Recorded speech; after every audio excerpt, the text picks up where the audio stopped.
Okay, I got the high sign that we can go ahead and start this program. Welcome to the third of our Marie Northrop Lecture Series. I'm Charlie Mims. I'm president of the Los Angeles City Historical Society, and I'd like to welcome you all here today. We're going to have a very interesting presentation. We were just talking in the waiting room about how we used to know all the makes and models of the cars back when we were growing up in the 50s. So this is really going to be an exciting program for me. And before we get started, I'd just like to share a little information with you about the Historical Society. We were founded back in the 70s to try to bring better understanding of the history of the city of Los Angeles and its surrounding environments to people that live here. And there's a lot of people, as I was growing up, that didn't like history. We think it's pretty exciting, so we'd like to spread the word about that. In addition to the 3 Marie Northrop Lecture Series that we have each spring, we also publish a newsletter several times a year. It's online at our website. You can go to LA City Historical Society, and it'll take you to our website, and where you'll be able to find more information. We also offer scholarships each year to students of history at 3 of the universities in the Los Angeles area, California State Universities, Northridge, Los Angeles, and Long Beach, to encourage more young people to get into an understanding of history and know more about it. We've also done some research projects. We have published a history of the city government of Los Angeles. It's in 2 volumes that goes back, actually the goal was from 1850 when California became a state in the Union on through 2000. But actually there's some information even going back a little further than that when the Mexican and before that the Spanish governments were controlling the area. We also sponsored or helped fund a book called Brown Acres, which was billed as an intimate history of Los Angeles sewers. So if you want to get your fingers a little sticky, you can look that up. And we have a database, Los Angeles City Historical Society. You can find out more information about that by going to our website. And we have had in the past a annual gala that's been sort of tamped down because of the pandemic, which has recently been determined to be over with. So we're looking forward to getting back together with our members and supporters once a year for an annual gala, where we'd also have an awards banquet and recognize other people that have contributed to knowledge of the history of the Los Angeles region. Now I'd like to turn it over to our Vice President, Michael Holland, who will introduce our speakers today. And thank you very much again for coming.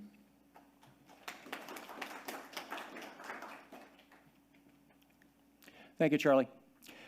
Greetings, everyone. Nice to see you all on this, sunny, bright afternoon that almost looks like we actually are doing this at the Seattle Public Library, not the Los Angeles Public Library, but that's okay. It is June after all. I'm sorry we were a little late getting started, but, you've got 4 guys talking in the back room about cars. What do you think was going to happen? But interestingly enough, and when the opportunity to do this presentation came along, I jumped at it because several things right off the bat that jumped out at me was a universal experience. I'm sure almost everyone in the room has, at one point in time, involved in the purchase of an automobile. And depending on your age and circumstances, you were probably also involved in the maintenance of said automobiles, whether it was through classroom training or getting your hands and everything else dirty with a manual and a set of tools. So it is one of those things that we all have some familiarity with. And ironically, going through the book, and I'm looking forward to the Q&A when we actually get to it, there are so many things about the auto experience that I suspect, in my particular case, it doesn't even occur to you to realize, well, wait a minute, you mean that hadn't always been the case? In other words, there are so many things about the car buying experience, the maintenance experience, the customer service experience, so many different elements that basically didn't exist at the very, very beginning of what became known as the automotive industry. And ironically, so many of those basic things that we take for granted happened right here in Los Angeles. And so I am looking forward to having these guys tell us that particular story, and then I've got a few questions for them. And then we're going to open it up and let you ask your questions as well. And I'm hoping that there'll be something engaging for all of you to take with you.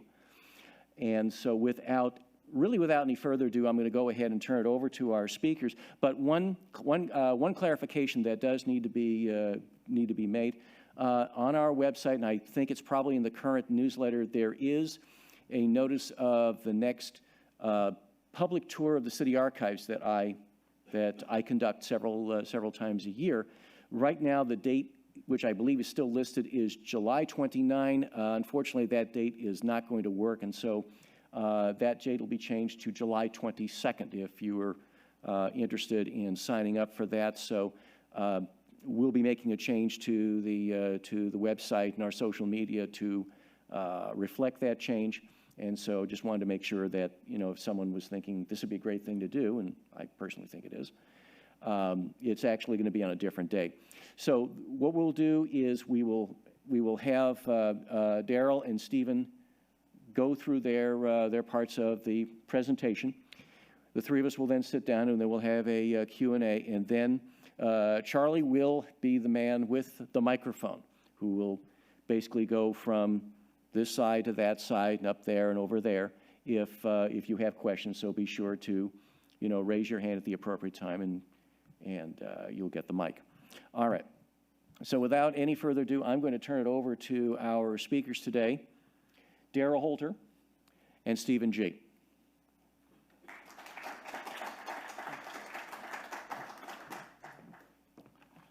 Well, thanks so much, and it's great to be here. And I always like coming to the library. And, one of the things, and one of the ways that I met Stephen G. the first time was when the LA Review of Books asked me to review the book that Stephen wrote about the architecture and art of this library. And in the course of doing that, I read this story about what happened when there was that fire. And I found it so interesting to see that for about 30 years, the political leadership in Los Angeles wasn't able to figure out what to do with the library, what they needed to do to bring it up to date. And they were always arguing about it for like 30 years or so and never able to figure anything out. And then there was a fire. And then people left their jobs, they left their homes, they came down. Thousands of people came down to save the books. And that intervention forced the political establishment to decide what they could do, what they needed to do to bring the library up to date. And that was such an interesting story to me. Every time I come to the library, I think about it. And I spent about 30 years studying European social and political history. And there is a term for that particular thing that happened. There's a phrase for it, and it's called the intervention of the masses in the making of history. And so literally what happened in LA, by the people stepping forward, they stood way ahead of the political establishment, and they saved the library and built it up. So congratulations. I think it's a great thing that happened. So the origins of research for this book, I hadn't really decided what my next project was going to be about 5 or 6 years ago. But I had been a leader in the California New Car Dealers Association. I was a historian before I was an automobile dealer, and I was a historian at the University of Wisconsin, and my wife and I were hired here in Los Angeles in 1991, and I was at UCLA, and she was at UC Riverside, and then USC. So we came here to do research and to write books and to teach. After the Rodney King riots and all the problems that we had in the city of LA, my father-in-law had a lot of difficulties with his businesses, which were automobile dealerships on Figueroa Street, including Felix Chevrolet and some of the others. And he also found out that he had a very serious and terminal health problem. And I was sort of recruited by the family to come down and help him to make a transition. So I left UCLA, I went on leave, and I came down and I started to work on these these dealerships, which I didn't really know much about, but I learned as quickly as I could. So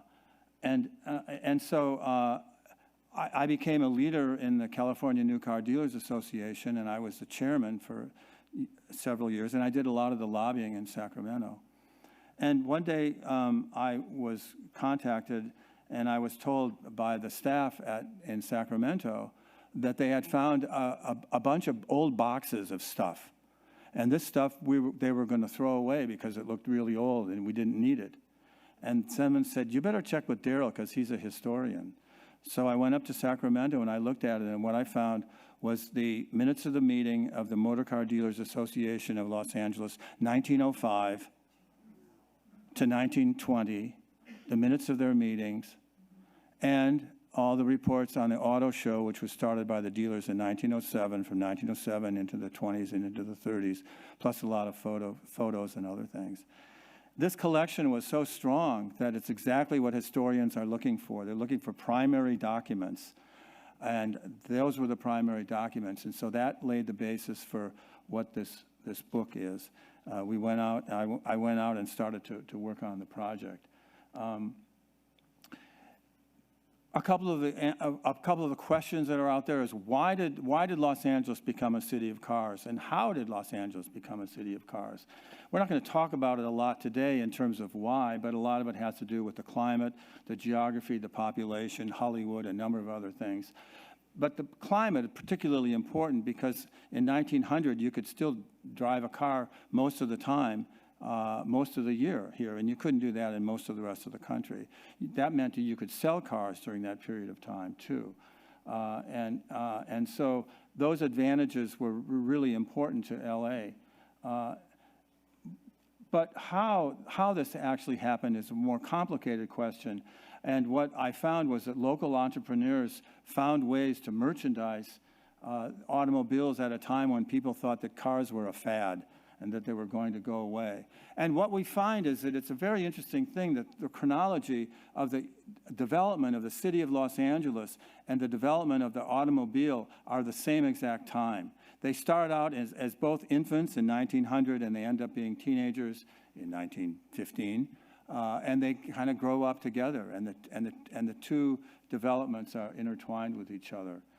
And what we find, and I'm going to start got this on now. Here we go. Okay. So here you have the, is this familiar to you? This is, there's a little bit, traffic jam on 7th and Broadway. There's a countryside drive, you see that? All the roads and streets were all dirt. So that's why it was, it didn't rain very often in those days. You can have racing here year-round. This is at Agricultural Race Park. Now we know it as Exposition. And here's the first car in Los Angeles in Boyle Heights, the Erie Sturgis car. Now, here's what we find out about the whole story of how the automobile really is merchandised, is that on the left is that automobile that you just saw. If you take apart the outside of it, that's what it looks like underneath, that Erie Sturgis car. And you see the elements there are pretty clear. You've basically got some sort of a carriage, something that you can sit in. You got 4 wheels, you have a steering device, and you have a motor of some sort. That's it. That's how cars were built. And you see over here, you see Earl Anthony, he's age 17 years old. It's 1897. He's building a car. Same thing. You got the carriage there. You got 4 wheels. You got a steering device, and you got an electric motor pushing it forward. And that's the one that you'll learn more about him when Stephen comes up and talks about a lot of the automobile dealers and who they were and what they were doing. So the automobile started out as basically this carriage with four wheels on it. And there were literally hundreds of people trying to build automobiles. They really weren't manufacturers. They were assemblers. They had no money. They couldn't get loans from banks. Banks wouldn't give them any money because they didn't believe that the car was ever going to replace the horse. And so they were on their own. And so what happened was the automobile manufacturers, the assemblers, hundreds of them working in garages, when they made a car, the way that they got the money for their working capital was from dealers themselves. They started hiring people to be dealers or signing them up as agents to become automobile dealers. And then those dealers, if you wanted a car, you would go to the dealers and you would have to pay for the car in advance. And maybe you didn't have enough money, but you would have maybe, if it was $1,000, you had $500, you would send $500. The dealer maybe would throw in some money too. That money would go to the manufacturer. The manufacturer would use that money to go out and buy the parts, which they didn't make, to buy the parts and to hire people to assemble the thing together, send it back to you in a couple of months, and then the customer could come and take the car away. So they depended on dealer deposits in order to provide their working capital. They also had no way to move cars from where they were being built in the Midwest to wherever else it was going to go, especially if it's, as far as Los Angeles. No distribution networks didn't exist. They also had no facilities to display cars. They couldn't afford automobile dealerships. They couldn't even afford to make the cars. So they weren't really able to do that. Or once affluent people had cars and less affluent people wanted to buy a car, there was no such thing as credit. So dealers figured out ways that they could maybe sell cars on credit to people that they knew. So they were figuring out that. What happens when a car broke down? Who knows? How are you going to fix it? I don't know. There's no manuals until about 1910. There's no warranty. What's a warranty? Who ever heard of that? That's the way it was. And so what happened was these local entrepreneurs are the ones that confronted all these issues which made it impossible to bring the automobile to a broad demographic base.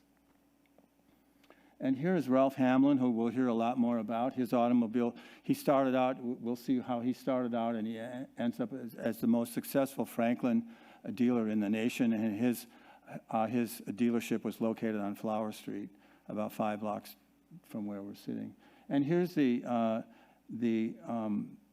telegram that he got from Mr. Franklin, in 1905, saying that you can be a dealer as long as you are the exclusive dealer for Franklin, and as long as you will build a facility for us to use. And here we have Franklin at the beginning. He starts out, he's a bicycle guy. Many of the first dealers were bicycle people, and they were located on Main Street here in downtown LA, and they had bicycle shops there. And they were people who understood a lot about the mechanisms that go into an automobile. So you'll see here the bicycles in front, but then if you look back, you'll see automobiles are in the back of the shop. This is when Hamlin first starts his bicycle and automobile operation. But here he is when it goes all the way over to automobiles, and here he's coming out with his Franklin, and now the little storefront has been converted into an automobile dealership. And here you have Auto Row, is that street, Main Street coming down to meet on 9th with Spring Street. That is the old historic Auto Row. That's where they started. That's where the bicycle shop started, and that was the first Auto Row. As the automobile becomes more popular, and there are many, many more brands, this is the dealer directory, which was put out by Touring Topics, which was the monthly publication of the Automobile Club of Southern California. And if you look at this list, you'll see 105 brands of cars, and you'll see 70 dealers located primarily on Olive Street but all in downtown LA.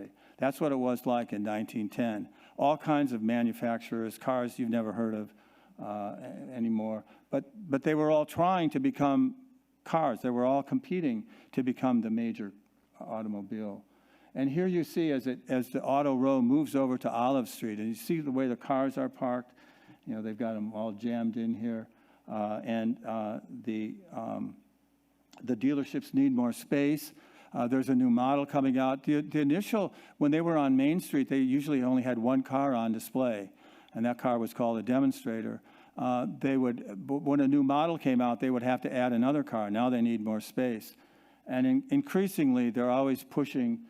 They never have enough space because the car, the whole explosion of the automobile is taking more and more space for them to do. Eventually moving over to Figueroa Street, a great street for the automobile, 3 lanes going north, 3 lanes going south, parking on both sides. It becomes the new auto row starting in 1915 and continuing to this day.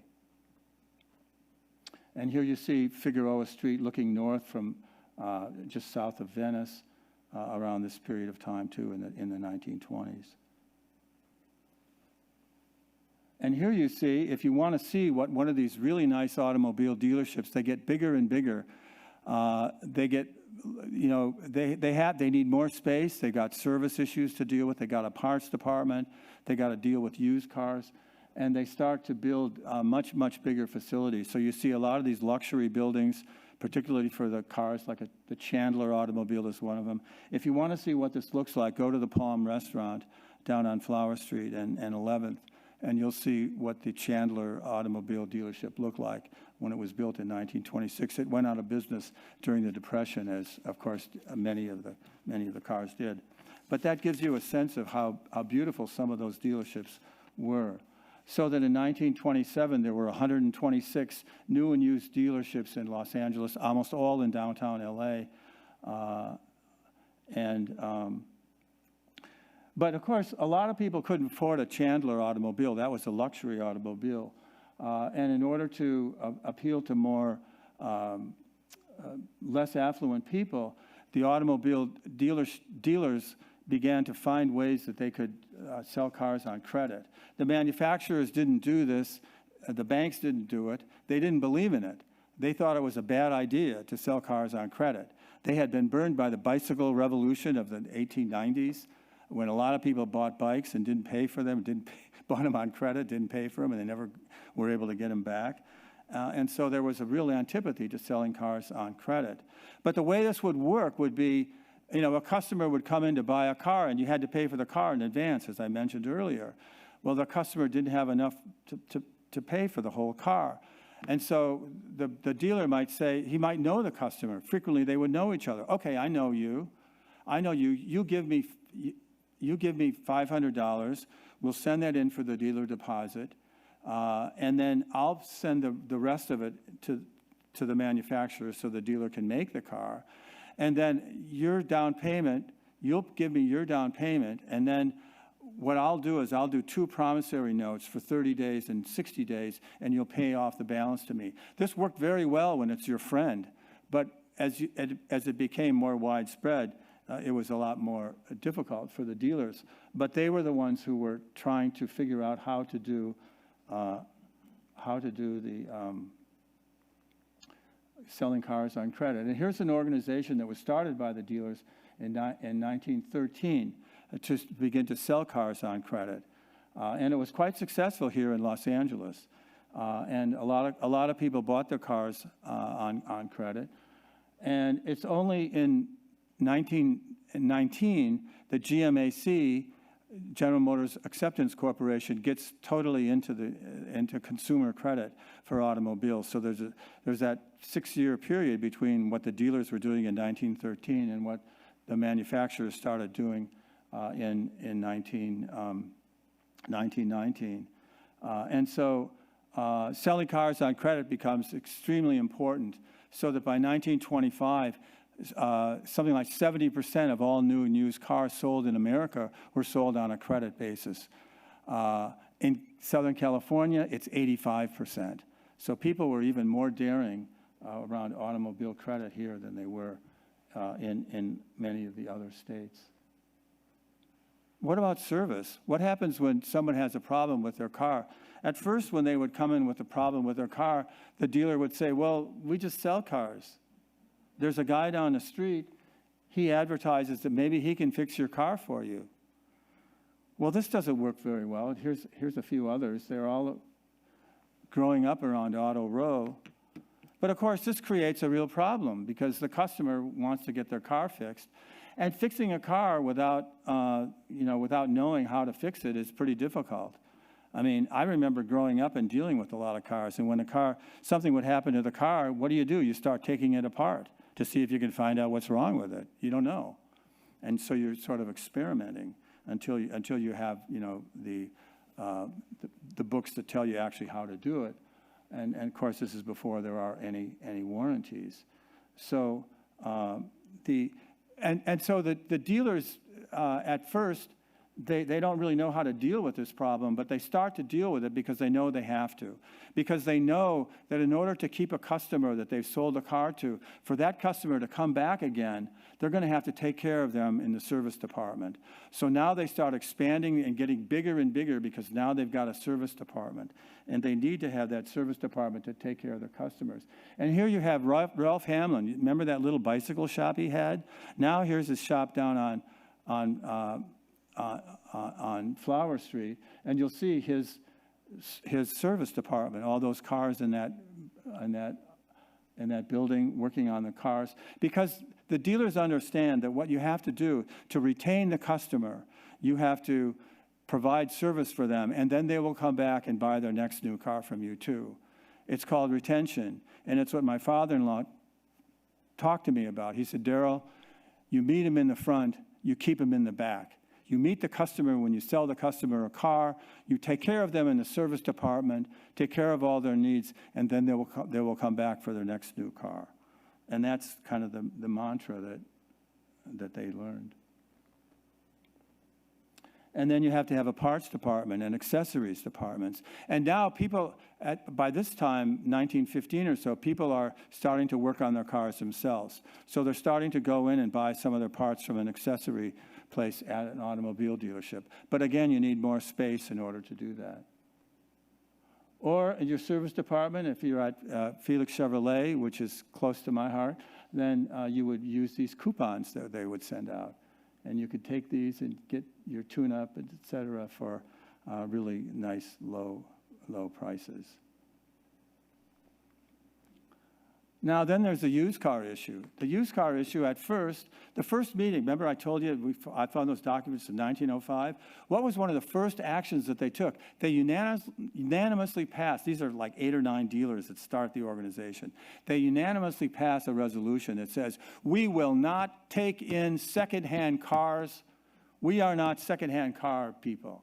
We are new car dealers.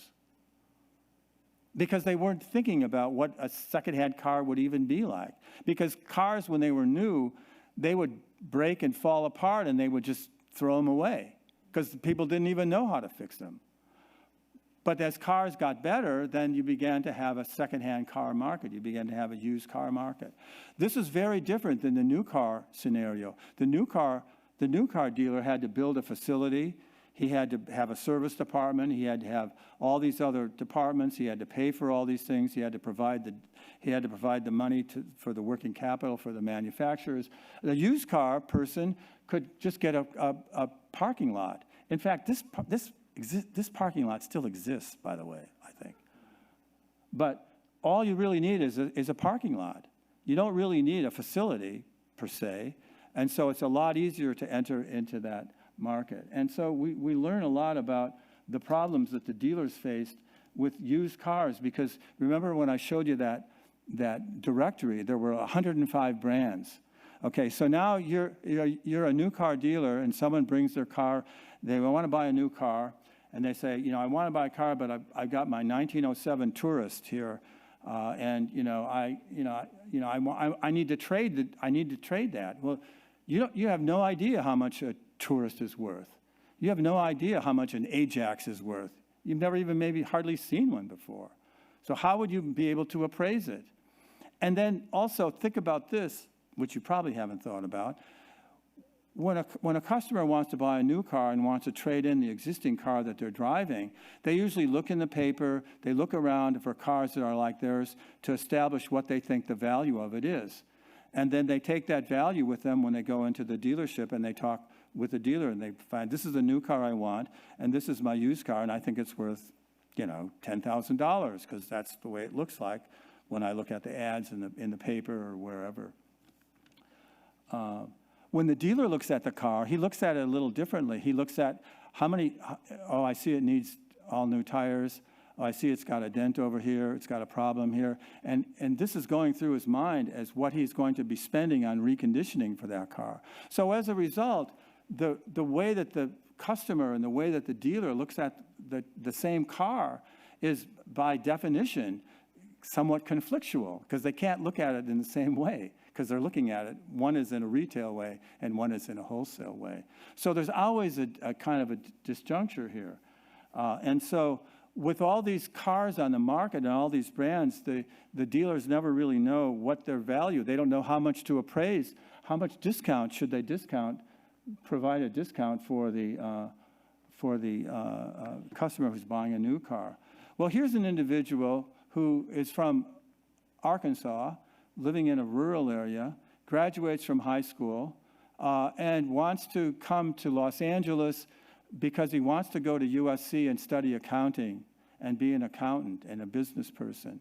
And so he comes to Los Angeles.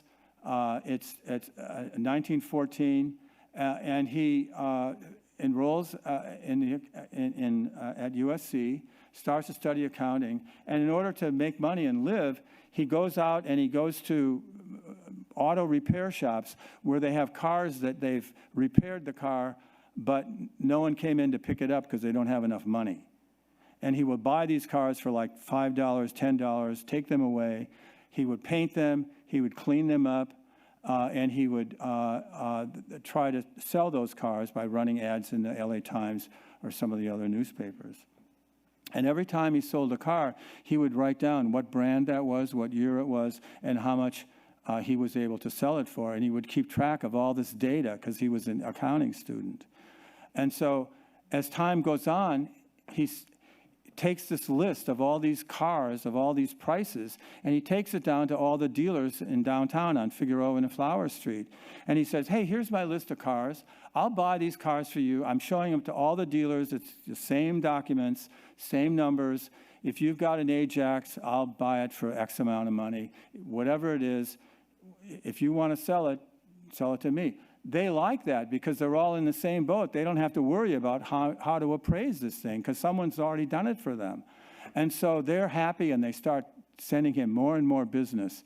And pretty soon he has the largest used automobile franchise in the world. And who is he? Kelly Blue Book. Starts on Figueroa Street, starts as a student at USC, comes here and builds the world's largest used car operation on Pico and Figueroa. So that's kind of a really interesting story about one of the people that we discovered. Stephen is going to go into this in a lot more detail. Let me talk a little bit about women in automobiles. Women really liked automobiles because it enabled them to get out a lot more, go to a lot more places that they couldn't go to, out to the countryside, et cetera. Enabled them to participate in the Fiesta Parade, in these floats. It enabled movie stars to drive an automobile from Los Angeles to New York and be covered by the media along the way and grab more attention for that particular brand. This is Anita King driving a Kissel car, which you probably haven't heard of, but that was a car of the time. And so one of the things that the dealers were very interested in trying to deal with was how women were having a larger and more influential role in the selection of which car to buy. And so they were working on trying to figure that out. And one of the things about this period of time is that electric cars were competing with gasoline cars.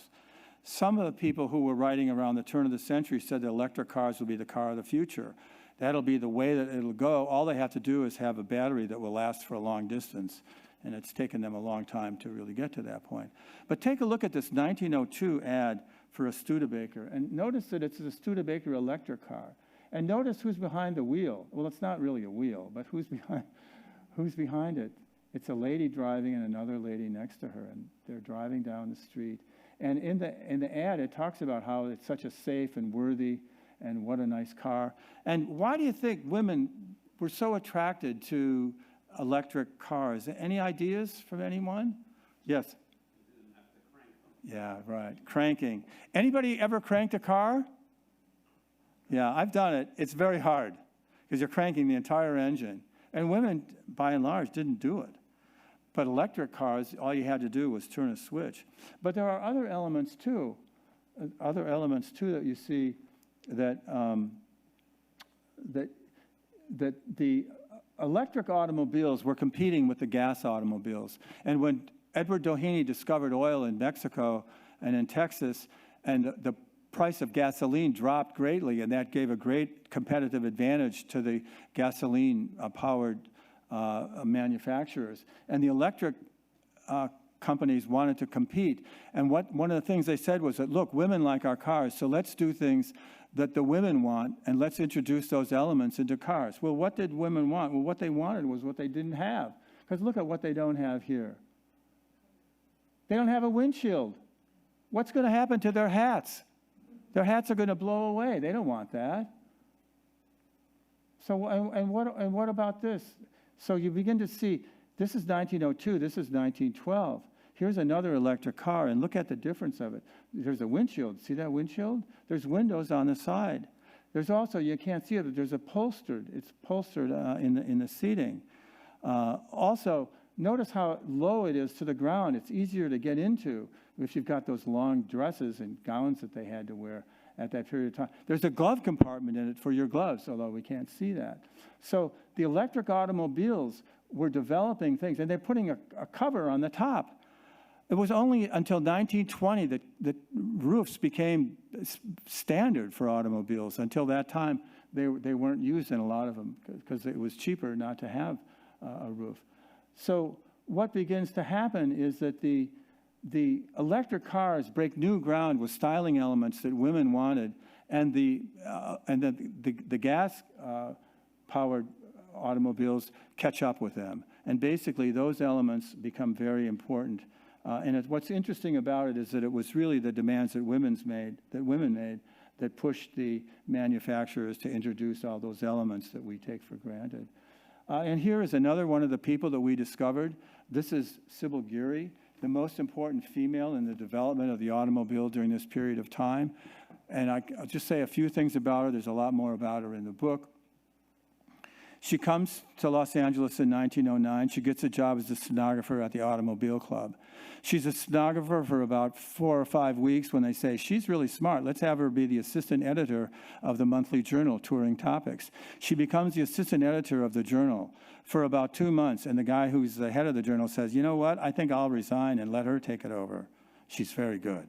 She takes over the magazine, and she's heading the magazine. They say, maybe she can help us with our membership. Our membership isn't going as high as it should be. Sybil Giri goes and looks at how they're handling their membership.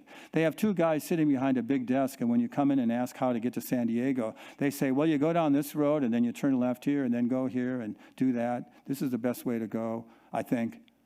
And she says, this won't do. You can't give people that kind of information. So what she does, she gets rid of those 2 guys. She goes out and she hires young girls who are graduates from high school, who are sharp, who have been studying and do well, and she gets them to dress properly, and she sets them up with maps. She shows them all about how you can drive. This is before there are signs. This is before there are road signs. So how you get someplace is, is kind of up to you. And so the Automobile Club is providing that. And so she trains these young women to provide this information.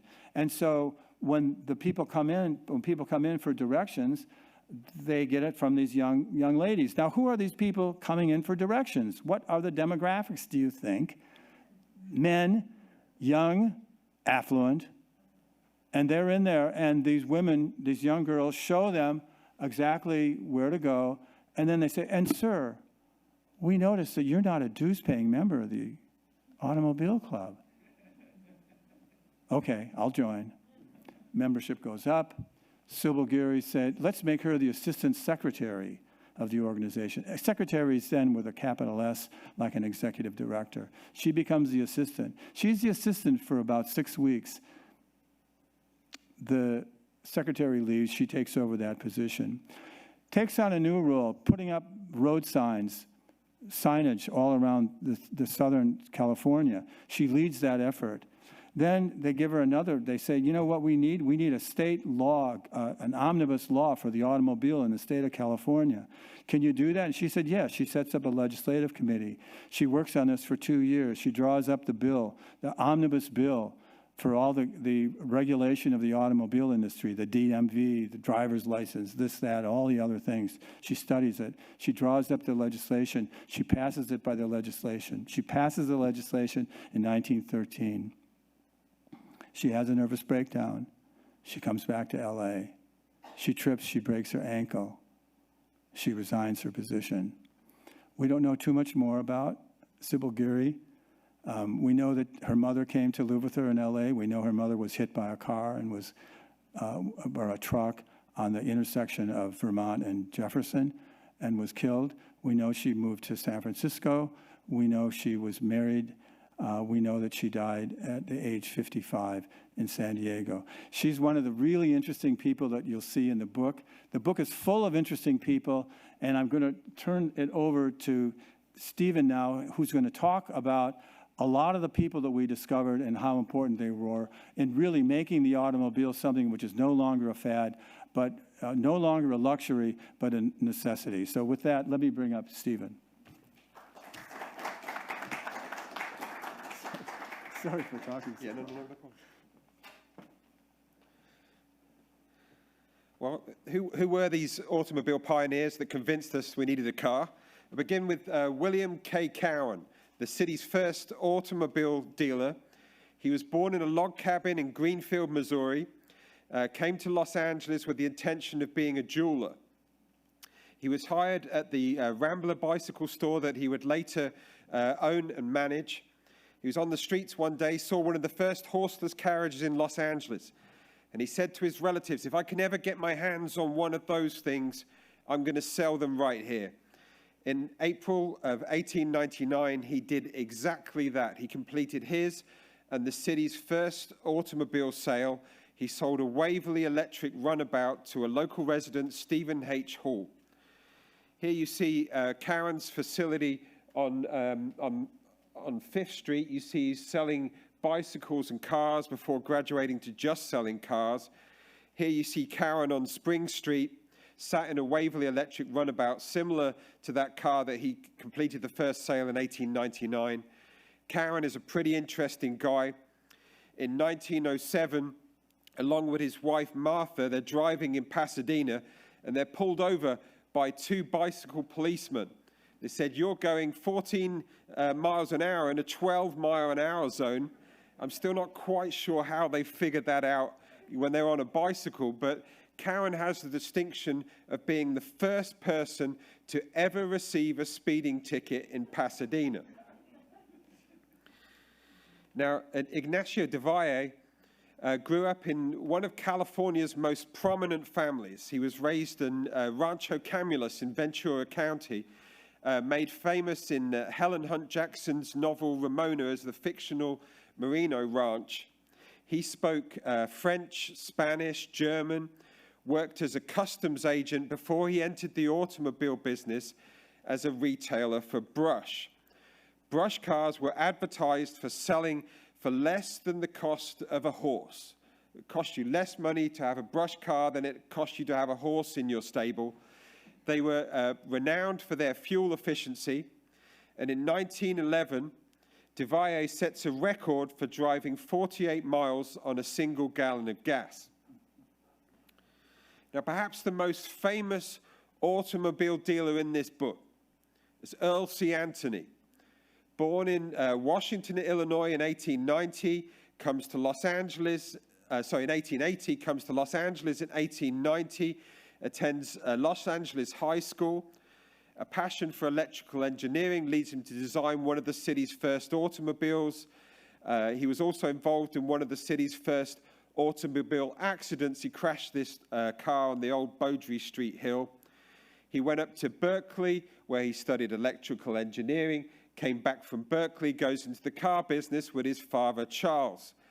Now, among the many automobiles that Charles and Earl C. Anthony represent was Northern, whose slogan, "As silent as the stars," was far more poetic than it was accurate, according to the Los Angeles Times. In 1905, they were awarded the prestigious Packard franchise. Packards, according to the Times, were so prestigious they sold themselves. In 1906, Anthony sells 11 Packards. In 1928, he sells 3,511. Many of those sales were completed at this dealership on Hope Street, designed by the city's preeminent architect, John Parkinson, who designed later in his career Union Station, Bullock's Wilshire, the Coliseum, Los Angeles City Hall. The interiors were done by Green & Green. If you notice, the floor is no longer concrete or wood, as you would have seen in early dealerships. It's tile. And if you look up, you see the light fixtures wouldn't look out of place in the Green & Green designed Gamble House in Pasadena. Earl C. Anthony makes so much money selling cars that in 1922, he invests in a startup radio station called KFI, puts 2 giant antennas on top of his downtown sales and service facility, begins broadcasting from there. Years later, he will set up a TV station called KFI TV that we today better know as KCAL. Now, in the late 1920s, he expands that facility, again with a four-story steel frame structure. Again, the addition was designed by John Parkinson. The interiors this time are done by San Francisco Bay Area architect Bernard Maybach. We have, I think, 173 photographs in this book. A few of these came from a guy in Kentucky, Leon Dixon, an amazing collector and historian. Here you're looking at opening night for Earl C. Anthony's expanded showroom. So you're looking from the Green & Green facility into the Bernard Maybach design facility, and nothing really captures the early excitement of the automobile in Los Angeles quite like this image. Another giant of that era was Don Lee. Don Lee entered the automobile business in 1902. He was the Washington and Oregon distributor for Cadillac. He comes to Los Angeles in 1904, where he sells Buick. The following year, Cadillac transitions from an economy to a luxury vehicle, and Don Lee sells them on Main Street in this showroom. Note the giant oversized windows to show off the merchandise to passing traffic. Note the emission-style roofline. Dealerships are starting to become very stylish. In 1912, Don Lee, in the center of this picture, goes into business with Earl C. Anthony on the right, and they set up the National Supply Company. They build the city's first service station at Washington and Grand. A year later, they control 65% of the gas sales in Los Angeles. In 1914, when they sell the National Supply Company to Standard Oil, they have 259 service stations across California. In fact, by the early 1920s, Don Lee is selling from his facility at 7th and Bixel Streets more Cadillacs in Los Angeles than they're selling in Chicago. In 1925, he invests in a radio station in San Francisco called KFRC. In 1926, he invests in another station in Los Angeles called KHJ, formerly owned by the Los Angeles Times. In 1931, he sets up an experimental television station broadcasting from his downtown car sales room that today is better known as KCBS. Now, many of the dealers in this book came to Los Angeles, like a lot of other folks in that time period, with the intention of reinventing themselves. Wenceslao Felix is born to Mexican parents in the Arizona Territory in 1891. He comes to Los Angeles, where he reinvents himself as Winslow B Felix. He sells cars for Lincoln before being hired by the Leach Biltwell Motor Company to sell luxury vehicles. He's an ambitious mover and shaker. He's hired by Chevrolet. He works his way up through the ranks. He's awarded his own franchise. He's well known on the Los Angeles social scene, where he becomes friends with Patrick Sullivan, the man behind the popular Felix the Cat cartoon. And the two men strike a deal. Because Felix the Cat and Felix the car salesman have the same name, Felix the car salesman is allowed to cross-market cars with the cat. And in exchange, Sullivan and his buddies would get good deals on Chevrolets. It was really a marketing masterstroke that still defines the oldest continually operating dealership in the city of Los Angeles. Here you see him breaking ground for a new facility on Grand in, I think, 1933. Felix was as passionate about polo as he was about cars. He was involved in a polo match at the Riviera Club. He collides with Snowy Baker, who you see on the far left of this picture, really one of Australia's most famous athletes at that time. He's rushed to the Santa Monica Hospital, where he dies of his injuries. I included Paul G. Hoffman in this presentation because his story is just so fascinating. He drops out of the University of Chicago, where he's pursuing a law degree, because his grades simply aren't good enough. And he really, in truth be told, has no interest in the classes. He moves to Los Angeles with his family, and in 1912, he's hired to sell Studebakers. Now, he's so good at selling Studebakers that 3 years later, he wins a national sales competition. And in 1919, he's awarded the franchise for all of Southern California to sell Studebakers, which he does from this facility on Figueroa Street. In 1921, he invests $35,000 in a startup radio station called KNX. He's selling so many cars that in 1925, Studebaker make him vice president of sales for the entire company. He would navigate the company through receivership. He would navigate through the Great Depression. He was such a good manager that after World War II, President Harry Truman puts him in charge of the Marshall Plan, an important economic program to put Europe back on its feet after World War II. In fact, he would go on to become the president of Studebaker. In the early 1950s, Hoffman is actually mentioned as a possible contender to be the next president of the United States. Yet he rejected that notion. He said that being a businessman was no qualification to be a president. Sorry, I know that's controversial.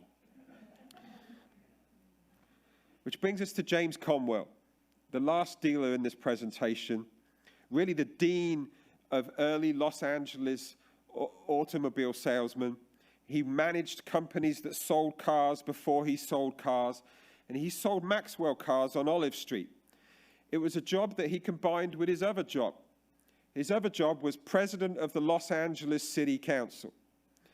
Now, he timed his vacations to coincide with the Los Angeles Auto Show, which he'd helped create and he helped manage. Now, the first auto show was held in 1907 at Morley's skating rink on Grand Avenue. The second one was held in 1909 in the Hamburger department store. It was Cromwell's idea, as the show got bigger, that we should put it under a tent. And this is the 1910 show. You see right at the far right of the picture, Cromwell looking on, proud of what he'd achieved. Tents were a fantastic location to hold an auto show because you could hold the show anywhere. Just put the tent up. The show got bigger, hire more tents. They also became a point of civic pride. How well could we decorate our show? The only downside of having a tent for an auto show is that tents were highly flammable. And in 1929, the auto show tent caught fire. 320 cars were destroyed. It was the largest automobile disaster of its type in the nation. But now, the dealers saw an opportunity. The dealers who organized this show recognized an opportunity to show their resilience. Within 27 hours, this show was back on its feet at the Shrine Auditorium as if nothing had happened. All of the dealers in this book believed in the shared vision of Los Angeles as having a car-based future. Now, whether that vision survives or not is really anybody's guess. But if there was one level, really high-level takeaway of what does this book really tell you? Well, what it really tells you that the right technology at the right time, at the right price point, can literally change everything. So with that, we're done, and I'll hand it over to Michael. Okay, let's go and have our sit down. Okay.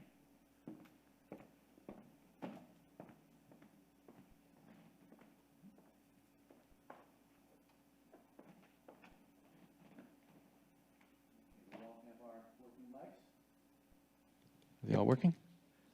Testing, sounds good? Yes, yes, testing. Wonderful.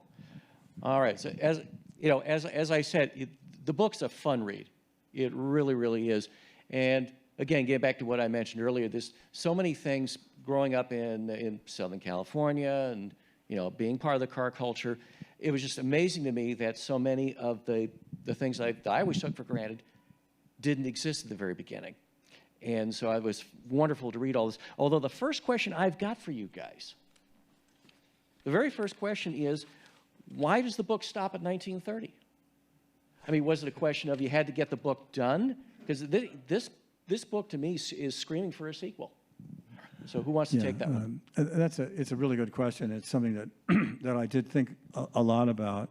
And I had already worked through a first draft of the, of the manuscript before Steve and I got working together on it. The thing about 1930 is that you're getting into the Depression. It's a whole new deal. And that's true of all the historical other work I've done on other continents. So everything kind of shifts during the Depression. It's literally the Depression that lasts for almost an entire decade, and it transforms so many things. In the case of the automobile business, it meant that companies like the Chandler Automobile and dozens of other brands were eliminated. They were gone. Studebaker wouldn't have been gone if it wasn't for Hoffman's ability to convince the receivers to give it $800,000 to keep its factory going. So it really, we had to end it I had to end it somewhere. Really, the manuscript was about 3 times as long as it is now. And we wanted to insert all these photos and have all these sidebars with all these really interesting people. And so the whole thing had to come to an end. And the auto show seemed like a good story to end it on. I mean, I think this book could have easily been twice as long as it is. I mean, there's so many fascinating people in the book anyway, and there's some other ones that didn't make it. I mean, we mentioned this earlier. I think one of the most painful admissions to me was Jack Maddox, who sold Lincoln cars, and in 1927 starts his own airline, Maddox Air, that end up ultimately becoming part of TWA. So you think these dealers were so adventurous and so wealthy that they were willing to invest their money in new technology, you saw with radio and television. So is there a potential that there may be a second volume at a future date, possibly? Or may I even offer the idea of maybe a documentary by a certain documentarian on the stage? Be a great topic. Maybe the latter. I'm not sure. It's a huge, taking it beyond 30 is a huge undertaking. Darryl, we were talking earlier, and you had mentioned to me that that this type of history doesn't, it really doesn't exist anywhere else. I mean, you were talking that there isn't anything like this in Chicago, for example, or other parts of the country where they also had substantial automotive cultures. Yeah, this was a surprise to me. When I finished reading all the primary materials, and I decided I was going to write on this, I said to myself, now I'll look at the secondary literature. What were they doing in New York? What were they doing here? What were they doing there in terms of merchandising and really getting into the details of it? And I really didn't find anything. And so I had to look through other sources that talked about things at a national level, but not really at the local level. So this is really the first book about how automobiles were merchandised in an urban area of the country. And that's why, actually, we took Los Angeles out of the subtitle because the publishers, and I agreed, felt that it had a national audience because it's the first one to really talk about this merchandising period, and with these private entrepreneurs who were doing all this activity. Now, Stephen, of course, your historical research background, I'm sure you probably ran into some of the same challenges. And did you make any? What were the great discoveries that you made on this particular project? Because I know there's always one or two. Well, I always love hearing about them. I'm not going to suggest that I planted that question, but I planted that question. One of the things we did looking for photographs is we kind of started with all the places that you would expect, like the Huntington and all the traditional sources, and then the next level of that is to go after any relatives of car dealers. Did they have any photographs? And one of the things we looked at was Ralph Hamlin, and we tracked down Kerry Galton, who was a relative of Ralph Hamlin, and she had all these incredible photographs, including this one, which is, Ralph Hamlin does exactly, what I would have done in 1923 if I'd had his money from selling cars, figures out a way to go to Egypt. Right, and this photo's not in the book because it has absolutely nothing to do with cars, and it was so painful to let it out because I'm looking at it and I'm like, it almost looks photoshopped. It's like you've got some guy off the streets of downtown LA, and then you've just plucked him and put him in front of the pyramids on a camel. He's not changed his clothes for desert exploration. He's exactly the same. But anyway, so Kerry sends me all these photos, and she gets kind of really into the idea of this book, and Ralph Hamlin had this private museum in his house where he kept three Franklins, and when he died, these cars were donated to the Natural History Museum. And when I think this was in about 1977, and one of the things she sent me was like an itinerary of what happened at this party in 1977. And I was looking at the itinerary, and the itinerary said, opening remarks, and then it said, screening of Ralph Story interview with Ralph Hamlin. And I literally, like, goosebumps went up. You're telling me this guy who sold cars in 1905, we could actually hear him talk somewhere? So we went to the History Museum, who have the Ralph Hamlin collection, said, do you have it? And they said no. So we went to UCLA, who have the Ralph Story collection, said, do you have it? And they said no, but you might want to check with the History Museum because they have the Ralph Hamlin collection. So went back to the History Museum and said, are you sure you don't have it? And so they went looking for it, and they found this reel of film, right? And all it had on the can was early LA autos. Right? And anyway, somebody pulls it out of the can, and they look at it, and sure enough, it's in there. And Alan, I think we've got a little clip of it, so you'll be able to hear Ralph's story. In the early days, you had to prove your car before you could sell it, and that's how Ralph Hamlin accumulated this case full of trophies. From 1905 to 1912, he was one of the nation's top race drivers. He didn't compete for glory or money. He always raced as an amateur, He did it to sell Franklins. The Franklin car, being air-cooled, was distinct because my competitors were mostly water-cooled or steam. And therefore, I entered any kind of a contest that would give me a chance to prove Franklin would cool against all competition. And I entered any event that had come along, just purely for that purpose. We showed that clip to Kerry Goughton, Ralph's Hamlin relative. She'd never heard him talk, and her mouth was just wide open, like. And so, anyway, you know, that was a major thrill, and I'm glad we get to share it. Yeah, thanks for sharing that. Now, Darryl, of course, you have a unique perspective on this particular history because you were actually on the inside of the automotive dealership, world. So you actually had a kind of a microscopic day-to-day, set of experiences.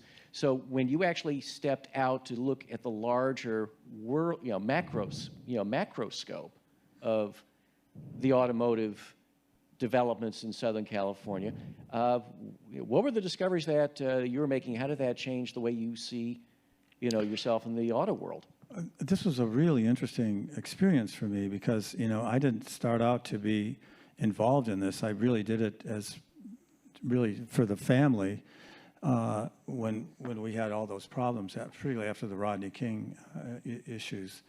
But as I got into it, I ended up building it up and, moving it forward. And so when I started, there were 5 automobile dealerships left. There were 52 new and used automobile dealerships on Figueroa and Flower in 1927. There were literally 5 there when I came down in 1995. And so I started to build them up.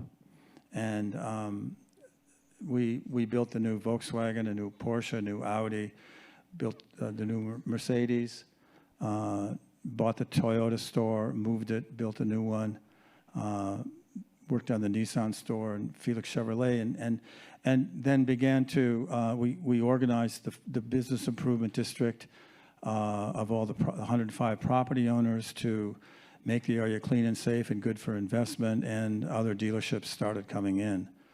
There's about 12 of them now. There's 3 more that are going to come in the next 2 years, so there'll be 15 in a couple of years. So the old auto road that we saw in the 20s is coming back in its own new form now. The Nissan store, as you drive past, the new Nissan store is 10 stories high. It gives you a sense of where things are going. The Porsche store that will be built in the next few years will be 7 stories. Ford will be, I think, around 7. They're all building up because the cost of land is so high, so you have to go up. Felix Chevrolet has the showroom and the sign remains historically intact, but behind that, it was all torn down. It was 102 years old, and it was all torn down and built up. It's 4 levels high with 160 cars and stackers up on the top. You can see that if you drive past it. It was done in October, but we haven't been able to get electric power from DWP yet. We're still waiting. One of the things that I was, again, in so many things I found interesting was that you had to have, Darryl, as you pointed out, you had to have the growth of the auto repair industry here and the parts suppliers. But then but that's fine, but you have to have the education. You had to have the schools. And I know you talk about that in a little book. Do you want to elaborate on that a little bit? Yeah, as the industry develops, everything becomes more complicated, and and there's a lot of emphasis on the kind of training, particularly the technical training that you need in the service department as the cars become more complicated and more expensive, and so you have a lot of dealer involvement in a lot of the trade schools. And they're working along with the manufacturers as well, but they're doing it mostly themselves. That's really the key story in here is that the automobile dealers played this role to really be the main link between the manufacturers on the one hand and the customers on the other. And they did that by selling cars on credit, by providing service when there were no warranties, by finding out how to take in used cars on trades, and by doing all these things which were new for them. A lot of times they made mistakes, and a lot of times it didn't work, but they learned through trial and error, and it's, I think, a kind of an interesting story in that sense. Can I also tell the Chamber of Commerce fairly early on started offering automobile classes. The Manual Arts School had automobile classes. The Los Angeles-based auto vehicle company started offering classes for people that bought his cars, you know, so they'd have some idea of what to do with them if they broke down. And one of those elements, of course, that if we look at it from, say, equal opportunity, because they were just as interested in having women go through these programs, because the dealers discovered they're pretty good.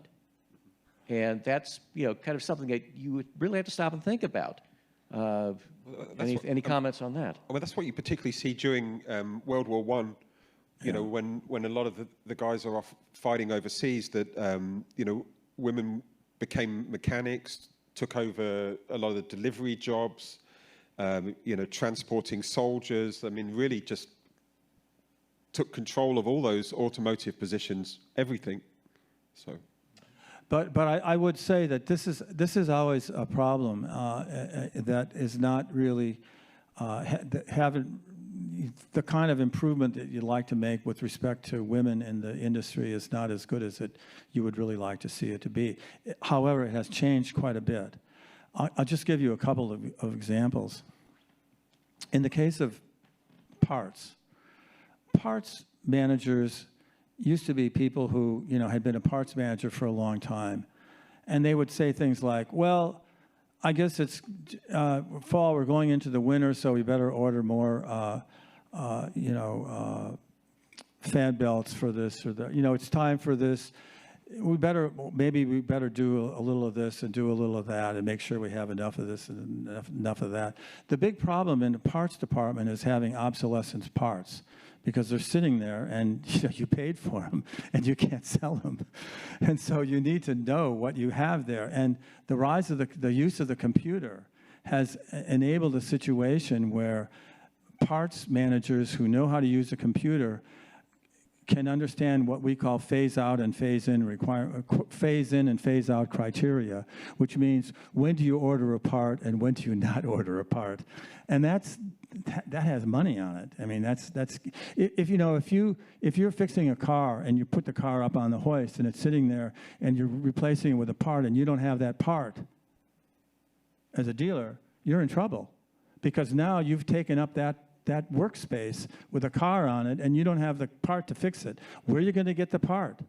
You don't have it in your inventory. You'll find another dealer. Maybe you can get it from him or her, and you'll pay a retail price for it. Or maybe you can't get it anywhere, and you'll have to order it. Meanwhile, you can't work on that car, and it's taking up space. So these are the things they worry about. And I hired a number of females as part managers because they understood phase in and phase out requirements and were very good. Also, in the sales area, because of the rise of the internet, there's a lot more possibilities for women to work now than there used to be. In the old days, you know, a customer would come into the dealership and say, well, I don't know what to get, you know, tell me, you know, show me what you have, you know. That's not the way it is now. People that come in now have already done a lot of research. They know what they want. They're going to come in and they're going to buy. They know what they want. You know, I want, you know, an S550 that's black and black with, you know, I mean, they know exactly what they want. In fact, a lot of times they'll not only know what they want, and I'll tell you this because would you like to know a secret about buying cars? I'll tell you one. I'm not a dealer now. We sold Felix Chevrolet in December. That was the last one. Okay. If you want to, you can go online and you can find out how much a dealer paid for a car. You know how much I pay the factory for a car. You know that. You know the kind of car you want. So you pay some money and you can get this information. So now you know what kind of a car you want. You know what color, you know what features you want, what model, et cetera, what brand. You know all that, okay? Now you go on the websites and you see here's one dealer. He's got one of these cars that I'm looking for. Here's another dealer. He's got 6 of them. You'll call up this guy and you'll say, I'd like to buy that car for you. I happen to know how much you paid for it. I'd like to pay $1,000 less. I'd like to pay $1,000 less than you paid for it. Stephen is going to say, well, go jump in the lake. I got one car, I'm going to sell it, okay? But you've got 5 of them.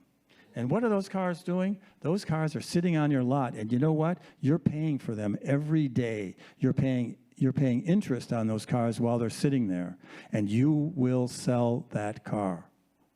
Those are things that you can do. Now, that doesn't make it good for the dealers. That means that they're going to go to him, and the dealers aren't going to make money on those new cars. So increasingly, that's been a trend in the business. You don't make money much on used cars because people have the access of knowing they can work around that. But you can still make money on used cars and service and parts.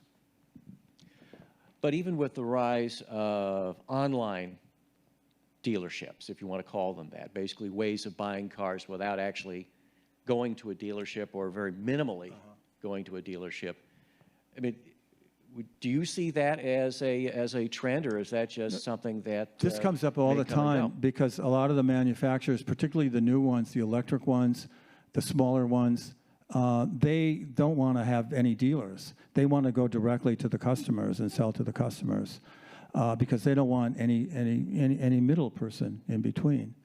And that's actually what the first manufacturers wanted as well. And in fact, Ford, even when Ford was the first one to go with factory type of assembly and really drive down the unit price of a car because of their great efficiency, Ford tried to do the same thing. They tried to sell all their cars directly, but what they found was that the people that they appointed to sell their cars directly weren't really running it like a business. And they weren't really doing a very good job, and they gave up that whole idea and went back to using franchise dealers to use. One of the things about customers that I've seen in the 20 years I've been with it is that they are much, much more demanding and expect what they want. They know what they want, and they expect it. And if they don't get it, they'll let you know.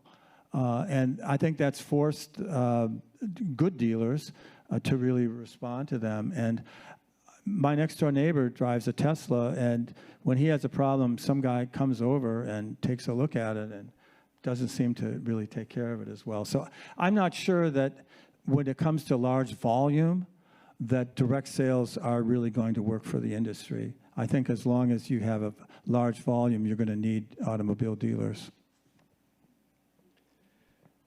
And again, it's just so many of the things. I know when we get to the Q&A, I'm hoping that we'll get some interesting questions out there on some of these things. But just that checklist of firsts that were developed in this particular market. The first, the electric vehicles, which were going through a second renaissance, if you will. Mm-hmm. The Automobile Club. Mm-hmm. I mean, could the Automobile Club have been invented anywhere else but Southern California? Well, there were clubs and there were auto shows all over, but everything happened much more quickly in LA and became bigger more quickly. I think that's probably the most important thing. I think the Automobile Club of Southern California replaced the Automobile Club of Buffalo as the largest automobile club maybe as early as 1904, mm-hmm. and never looked back after that. Okay, I know that the book ends in 1930 for reasons we've already discussed, but a couple of and Darryl, you touched on a little bit. The customer service culture has gone through a lot of changes, a lot of developments.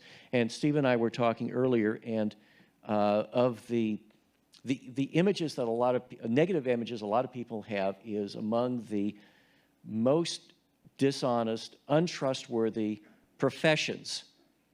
You have politicians, you have, lawyers of some type, and then you've got used car salesmen. I mean, it's almost as if in that particular field, you can't get a break because, you're painted with the broadest brush that you'll do whatever it takes to make the sale. You'll lie, you'll do whatever it is that it takes. And so I'm just thinking that with the customer base, the customer service culture, how do when you've got that kind of reputation, how far out of your way do you have to go to rebalance the scale? I think the most important thing in what you're talking about is the fact that the used car industry is very different than the new car franchise. The new car franchise is subject to all the requirements that the manufacturers make for us. And also we're under huge amounts of government regulation. I mean, when you sign a contract to buy a car, it's about 9 pages long now because of all the requirements we have for disclosure of this and that. And then the manufacturers themselves are extremely demanding in what they do because they want to make sure that people are happy and they're going to stick with their brand. They want, that's extremely important to them. And so, that's why when you build a new facility, for example, and I'm juxtaposing this against the used car. I gave you the example of the used car situation. When the industry developed, the way it operated was basically that on the edges of all the auto roads, there would be these used car operations, and a lot of them would just be like they would rent a space on the weekend and sell cars for 2 days on Saturday and Sunday, and they would and they weren't really regulated the way the new cars were, and they weren't concerned about people coming back. They weren't concerned about meeting them in the front and keeping them in the back because they didn't keep them in the back because they didn't do service. So the used car operation is really easy to get into, and people get into it. And my father-in-law started in his used car operation in Studio City in the 1930s as he was finishing high school. But he did high-end used cars. He mostly did Cadillacs, and then became the dealer at Felix Chevrolet when he bought it from Mrs. Felix, Ruth Felix, in 1955. But we try to distinguish ourselves a little bit from the used car operators because their whole deal is a lot different than ours. And there's also like buy here, pay here. You don't see too much of it in California, but that's where they go directly at people that are really in trouble financially, and they sell them cars at like 23% interest, and they have a very strong repo program. So as soon as you are late with your car for one day, bam, they pick it up, and that's their business. And it's way, way, way different than what a new car franchise would be. We're under a lot of pressure to do things a certain way. The manufacturers will tell us what kind of tile to put in the showroom, what color of paint to put on the wall.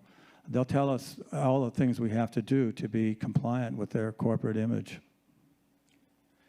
And to that point, as I recently made a car purchase for the first time in a very long time, and I was talking to Stephen about this, that going into a showroom, it seemed like that whenever you're seeing a vehicle inside an enclosed space, the car looks that much bigger than, say, when it's out on the street, parked next door to your car. And you look at it and realize, wait a minute, it doesn't look as big out here where you're using it as opposed to the showroom. And so, from the perspective of the architecture of the showroom, obviously the showrooms had to be of a certain size if you're going to be rolling a car in and having to maneuver it and do all those sorts of things. But was there something in the design of the automobile showroom that kind of played, let's say, play tricks on the mind of the customer, is saying, oh, that looks bigger, or that looks this way or that way. Never mind all the appointments and all the other amenities that some of those early showrooms had. I mean, my God, they're gorgeous. I mean, if you look at some of the plans for the dealerships, you'll see that an enormous amount of attention goes into the lighting, you know, the placement of the lighting, but also when they got more, you know, more money and were decorated by really renowned artists, that a lot of attention goes into the color scheme too.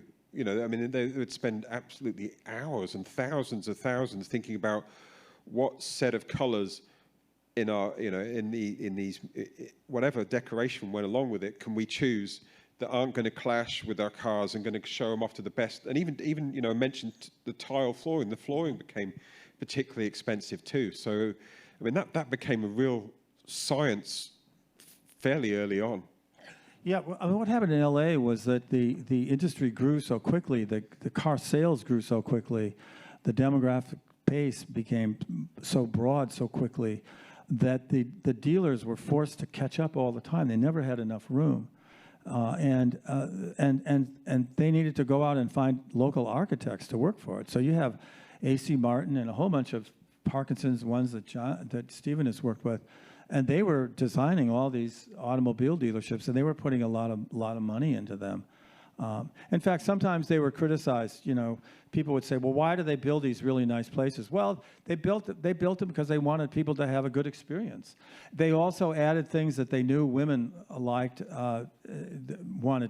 expected, because they became very conscious. The dealers became very conscious of the role that women would play in the final purchase of an automobile. Maybe not the initial looking at which cars and which, but when it came down to these three models or these three makes, when there were couples involved, a lot of times the women would make the determinate decision.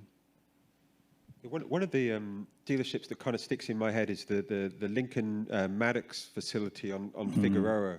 And Maddox had the concept of hotel service for customers. So you'd have like a luxurious lobby, a waiting, a reading room, you know, elaborate, you know, powder rooms, you know, but he'd also provide you with like, you know, bellboys that would run errands for you, or places that you could store your stuff. And I mean, you know, there's so much money in the business that attention to detail is what it took to stay at the top, really. Right. Winslow Felix had a lot of customers that were in the movie business, and a lot of them were in Beverly Hills and in that area.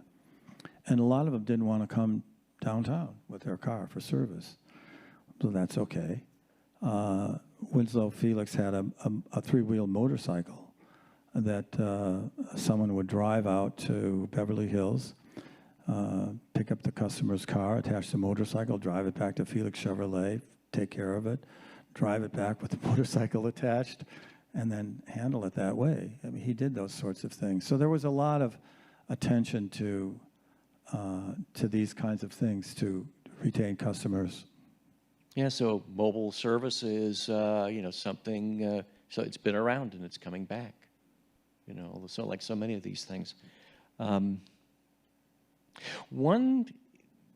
getting ahead of myself on this one, so I'm going to skip that for now. Okay, I think I'm going to come up with one more question, and then I think we'll be opened up to the floor for questions. Charlie's got the microphone, so we'll be ready for that in a minute. I know that it's not talked about in the book, again, probably like so many other things, couldn't find their way into the book. But Darryl, with your particular, you know, background, you know, as a musician, I'm curious as to whether the automobile through popular culture, specifically through song, would be one of those areas that could be its own research, its own genre, its own presentation, where we really stop to think about it, considering that so many of the original, I should say, the older material, like in my Mary Oldsmobile, I mean, that was a commercial, that was an advertising piece, and some of the other things that were you know, were put out in the between say 1900 and 1930, whether it was vaudeville or you know, some other type of material, that it tended to popularize the cars and make fun of the cars and, you know, maybe demonize them in this way or that way. But the popular culture and the music specifically seemed to, it seemed to be one of those things that everyone could, you would find something in one of those pieces that, you would carry with you. I mean, you think just to the surf music, the Beach Boys and some of those other wonderful things having to do with the car culture. Yeah, well, there's a lot there, and you've talked about it. She's So Fine, my 409. That's 409 cubic inches. So yeah, there's a lot of music that talks about the car. But what that shows is how important the car is as a symbol of all sorts of things for people. I mean, it's how people kind of define themselves in some ways, for better or for worse. And they also have, cars are a lot of times where young people, where young men and women frequently got together in cars, and so they have a good memory in that sense. I remember, and I've told a story before we went in about the first car that I had, which was a 1949 Mercury. And I was at the used car lot with my dad in 1962, and this didn't really have to do with music, but it had to do with films. And I said, "Well, Dad, there's a really nice 49 Mercury sitting at the back. The old used vehicles were put in the back of the lot." And I said, "There's a 49 Mercury in the back of the lot. This is a 1962. It's really clean and really nice." He said, "Darryl, that's pretty old." And I said, "Well, it's really clean." So we went and looked at it, and then I thought it was really good. I was 14 years old at the time, and I told my dad I really liked that car. And then I went. This is in Minneapolis. I went to next day at hockey practice after school, and after that I went over to my girlfriend's house, Jane Peck, and I called my mom to come and pick me up in a Chevrolet. And I was talking to Jane about this car that I'd seen the day before, and I said, "And that car that I was talking about is like this, kind of like this one that's driving down the street." And then I looked in it and I saw my dad was in it. He went and bought it for $399. And I gave him $299 because I had saved my money for my car, but I was only 14. And so I gave him that money, and then he drove it for a year until I was able to get my driver's license.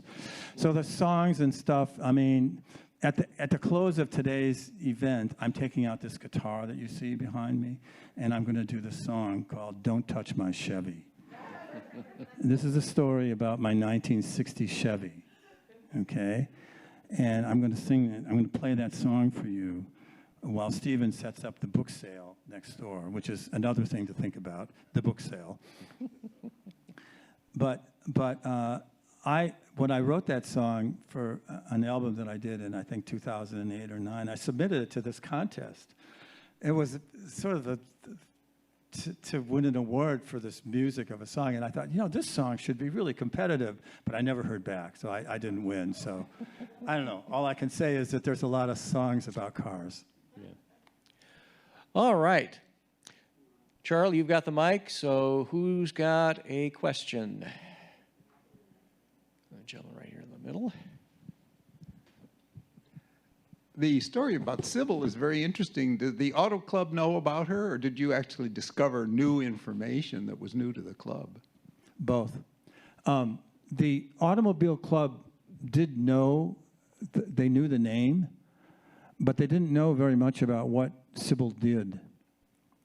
And if you look at and I forget the title, but it's in the book. If you look at the book on the history of the club, that was done in 1967 or so. It has it does list two things that she did. It said she had a meeting in Yosemite, and she was involved in some of the signposting, but it says nothing really else about her. And if you look at the back of the book, they have all the people who were secretaries or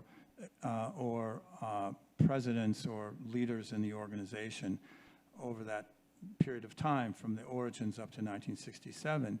And in that list, there are 81 people, and there's only one woman in the list, and that's Sybil. When I met with Morgan Yates from the club, they were kind of blown away by what I knew about Sybil, which I had taken from newspaper articles and other things that I found, legislative issues and things. And they were really kind of blown away by it. And so I've suggested to them that they do something and put up a plaque for her. She's really an interesting person. It's this kind of thing when you do research on somebody, you almost feel like you kind of know them. I mean, it's like I kind of had a crush on Sybil Giri. Sybil Giri actually grew up in Edina, Minnesota. She grew up, about a stone's throw from where I grew up, although she was older than I. She was born in 1882. But, that's kind of how I felt about her, and I wish they would do something more about her. In some ways, I have my own speculation on what happened to her. And this is a very male-dominated organization, and she was extremely prominent, and she was extremely skillful, and she was totally devoted to her work. You can tell. How could she do all this stuff in such a small period of time? So that's why there is an article in the Southern California Quarterly about women in automobiles that has a lot about Sybil Giri, so I'll just leave that with you.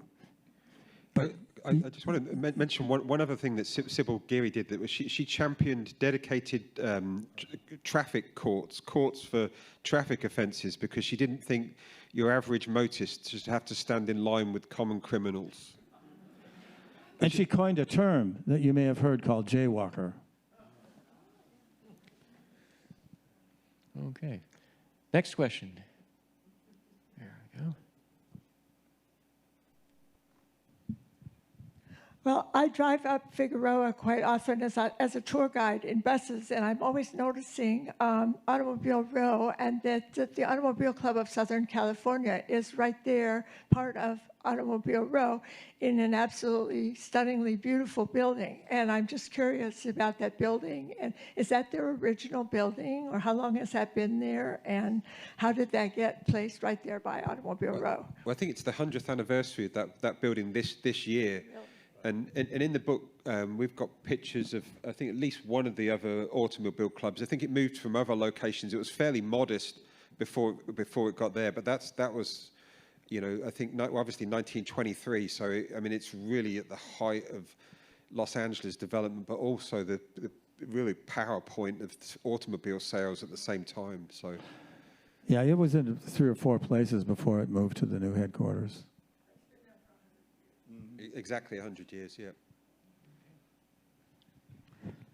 You mentioned how those who started the first dealerships on Figueroa also invested in the very first radio stations, ones with the 3 letters, KFI, KNX, and KHJ. Why were they so fascinated with the radio? Well, obviously it's an emerging technology. Everybody else in the public is fascinated it. And if you control it, you can control all the advertising. So if you want to talk about all your cars all day and tell people why to buy your cars while they're fascinated with listening to your radio, you're going to sell more cars, which is why they put a lot of the radio facilities in the car showrooms, because the connection was almost absolute. The first words that Earl C. Anthony ever said on KFI was, "Hello, this is Earl C. Anthony, distributor for Packard automobiles." So it was really a tool, the ultimate modern tool to sell cars, and they saw the potential in it, and all the radio shows back then were done out of car dealerships. So the impact of the automobile revolution on advertising is incredible. If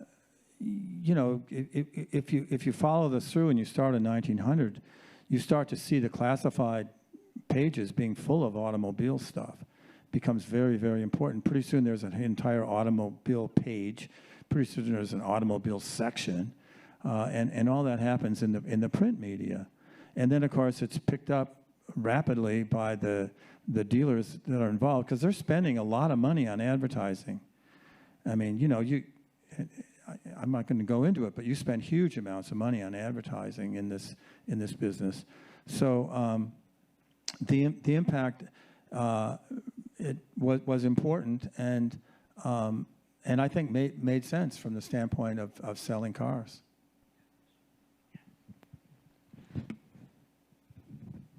Hello. I have two questions. The first one is, does the automobile insurance industry have any roots in Los Angeles? And the second question is, wasn't James Dean driving a 49 Mercury in Rebel Without a Cause? Yes. And that's what I told my dad. I said, Dad, I said, James Dean was driving a 49 Mercury in Rebel Without a Cause. And my dad said, what? My dad didn't know about James Dean in Rebel Without a Cause, but I did. Did that answer your question? We asked about the insurance company. Oh, insurance. Yeah. This isn't something that I encounter too much, although I did notice that. Did you notice this, Stephen, in the 1929 fire, that all those cars were insured? Yeah, and in fact, that was another defining point for the automobile business locally, because in order to get that show back on track that was destroyed, 27 hours later, the insurance companies had to pay out 13 hours later. Right. So a lot of those cars that were destroyed in the auto show, the auto insurance company also saw that because so much attention's on the fire, if they pay out quickly, they're going to get a lot of publicity for paying out quickly, and they did. But I think from reading the internal documents from the auto show, it was very clear that they had this insurance policy, and I think it was dealers that were involved with it. I think they helped to build the insurance for the auto show, and maybe for other insurance too. Something that I found interesting, and I knew this already because of some of the material that I have at the City Archive, is that they're very early on, the vehicles were kind of recognized as a collection of individual parts, and then at some point in time, they in fact became a single unit. Now let me explain that. The LAPD police bulletin, which was a bulletin that every beat cop would have been given at roll call in the morning, would list all the different sorts of things going on in their particular area. And one section would have been stolen cars.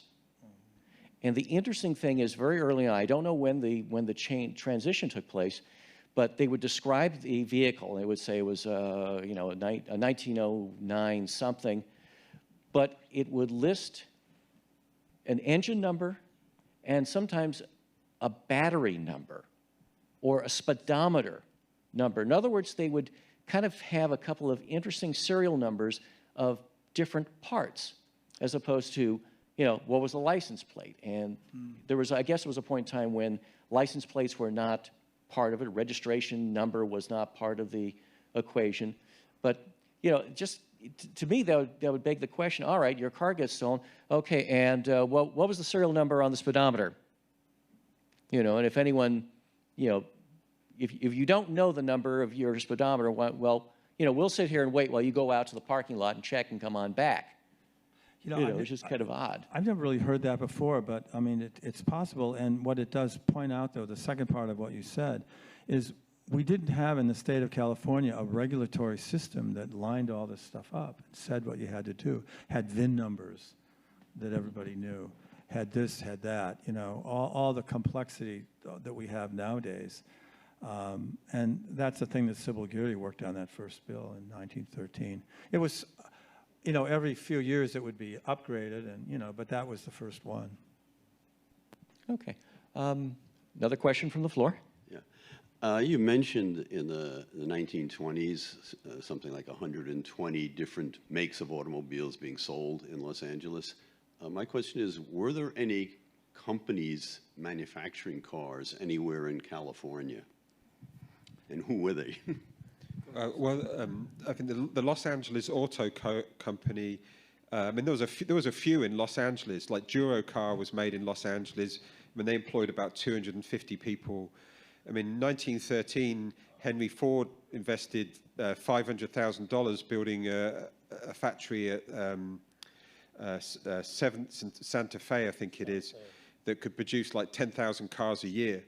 You know, so, I mean, the fact that sales were so strong here, that's why it became an obvious place for a manufacturing base. But most of the local companies, like the Leach Biltwell Motor Company that I mentioned earlier, they're fairly small.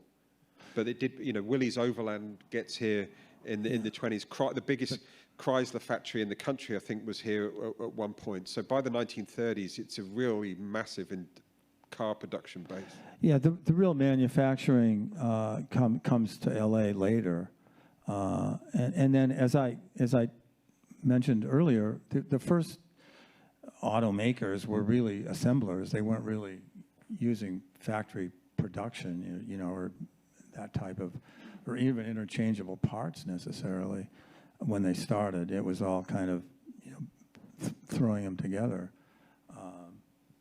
But there were companies, it was hard, I think it was hard for them to be early manufacturers in LA because there were things that we didn't really have here that you did have, for example, in the Midwest.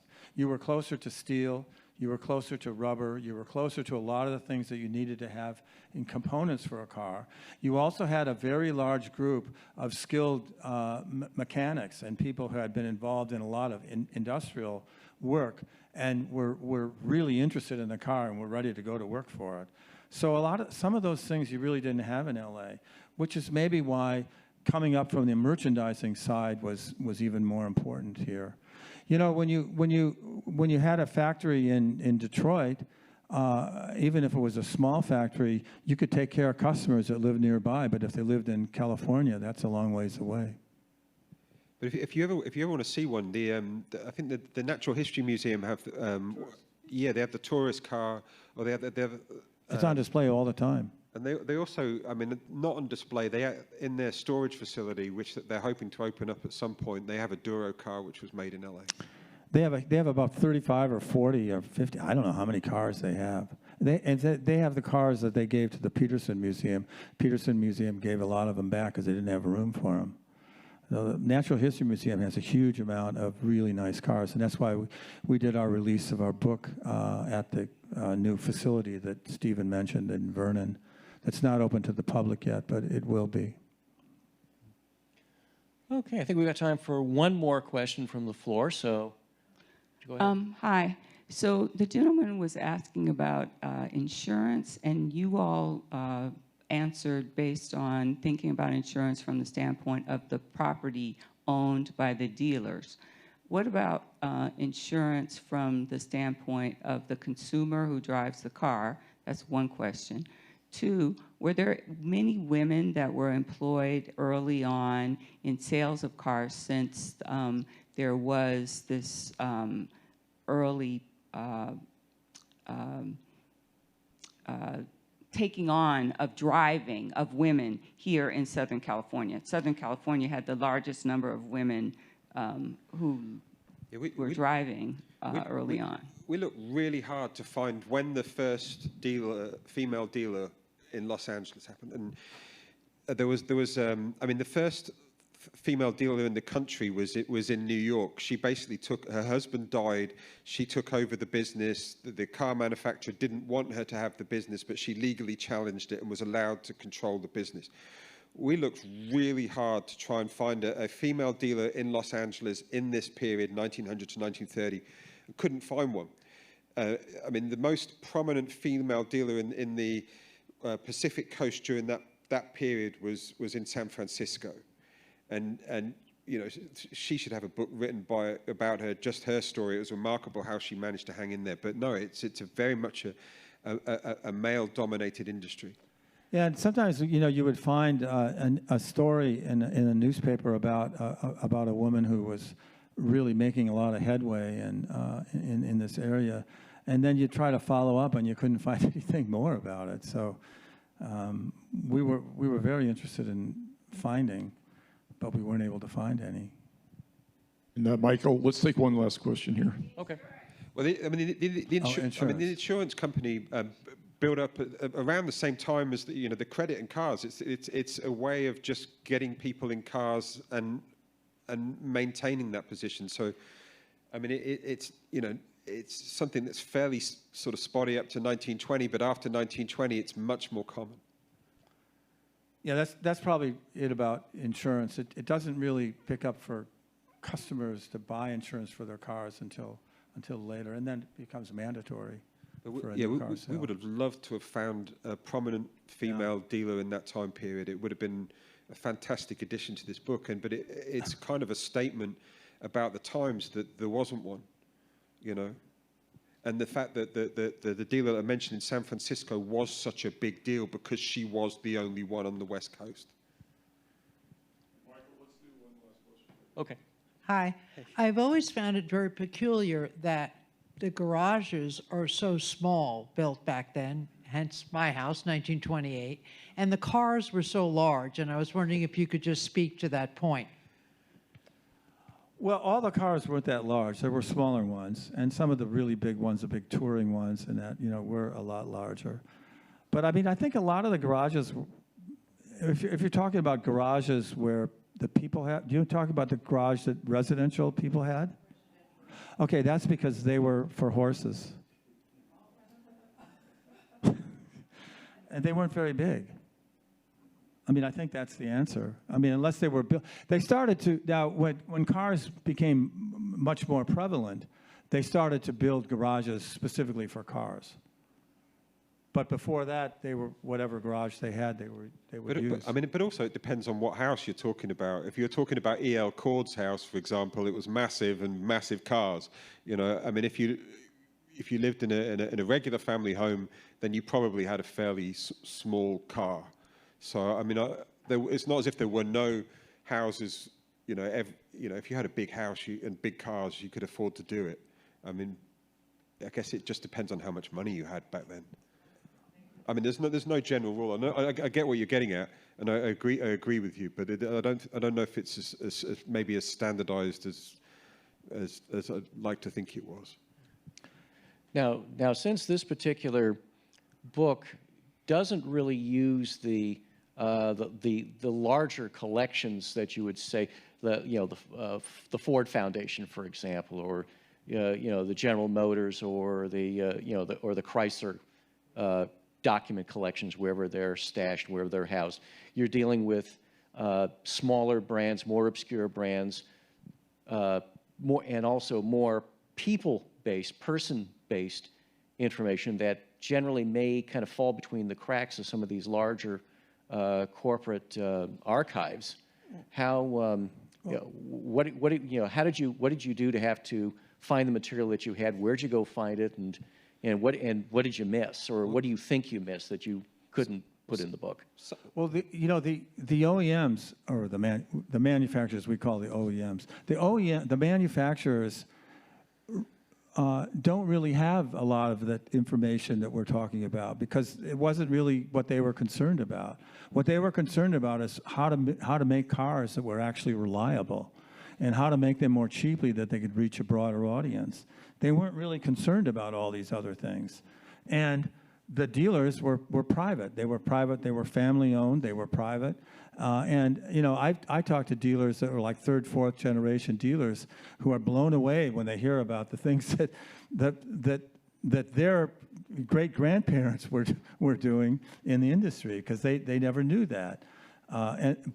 But there's not a lot of documents around because they were private, and they probably are gone. I had a hard time finding much, beyond what we had, that I was able to get through people that I knew, or some of the people who wrote a very detailed analysis about, say, the financing of automobiles, but it was over the entire United States. It wasn't based on a particular city.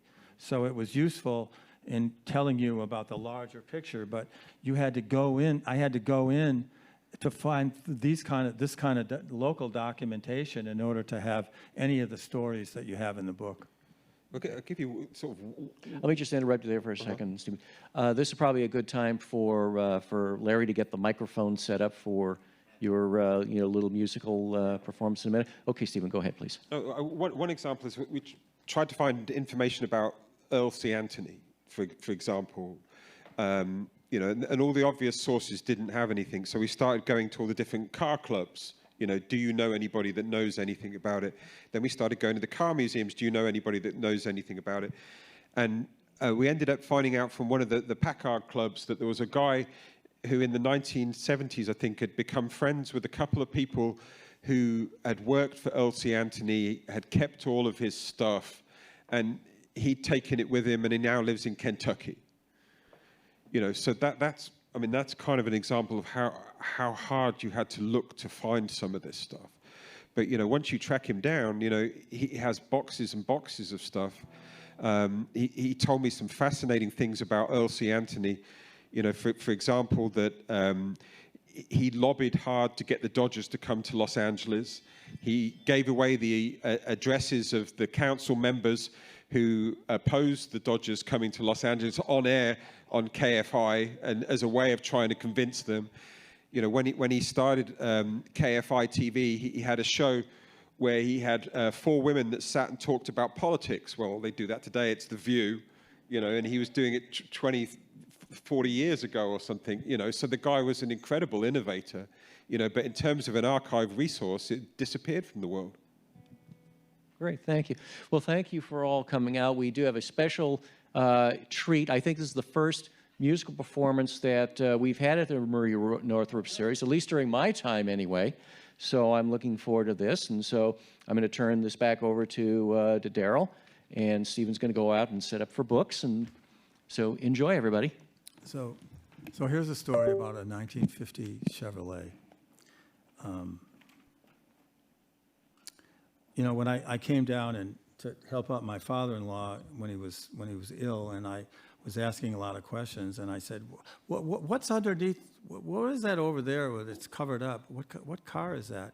Mr. Holter, that's that's an old car that was. I said, "Well, what is it?" Well, it's. We went and took. I took. It's a 1960. It's a 1950 Chevrolet. Well, what's the story now? Oh, well, this is a customer who brought it in and then had it, and we worked on it, and then they never came back and picked him up. We called, but he never came back to pick it up. I said, well, when was that? Oh, well, I think that probably was in about 1957 or 59. So it's been sitting there for this period of time. So anyway, I got the thing going, and I drove it around the block a few times. And it was really an interesting thing to go in and drive a 1950 Chevy. It's really interesting to drive a car that doesn't have power brakes and power steering and all those sorts of things. And so my wife and I used to always watch Saturday Night Live, and we were watching it, but I kept having this idea in my head about, you know, don't touch my Chevy, because I had been with these. There's these Chevrolet, these vintage Chevrolet group, and they're totally involved in Felix Chevrolet. You got Felix Chevrolet on all their license plate holders, and they just go on and on about Felix Chevrolet, this and that. It's particularly strong in the Latino community for a lot of reasons. My father-in-law always hired a lot of African American and Latino salespeople, so Felix was always really popular with them. So I wrote this song called "Don't Touch My Chevy," okay?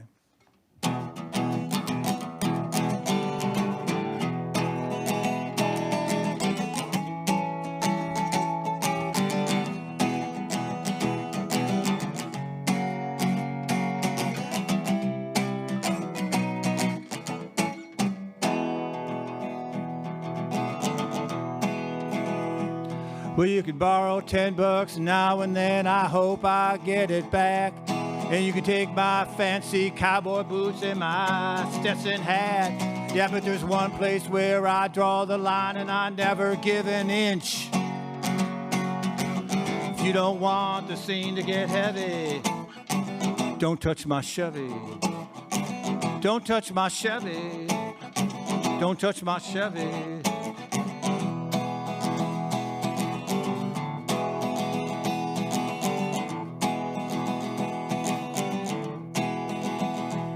Well, you can drive my D18 and probably get away. And you can drink my Johnny Walker Blue and live for another day. Yeah, but when it comes to my vehicle, keep your hands to yourself. And if you don't want the scene to get heavy, don't touch my Chevy. Don't touch my Chevy. Don't touch my Chevy. Well, it's a vintage 50s Chevrolet. I painted it jet black. It's got 3-speed on the column shift, straight pops in the back. And it's traveled every street and road and freeway in LA for more than half a century. It's bought from Felix Chevrolet. Well, you can take my graphite fishing rod and my world-class reel as well. You can kiss my fine wife on the cheek and maybe live to tell. Yeah, but when you're standing by my car, skating on thin ice, if you don't want the scene to get heavy, don't touch my Chevy. Don't touch my Chevy. Don't touch my Chevy.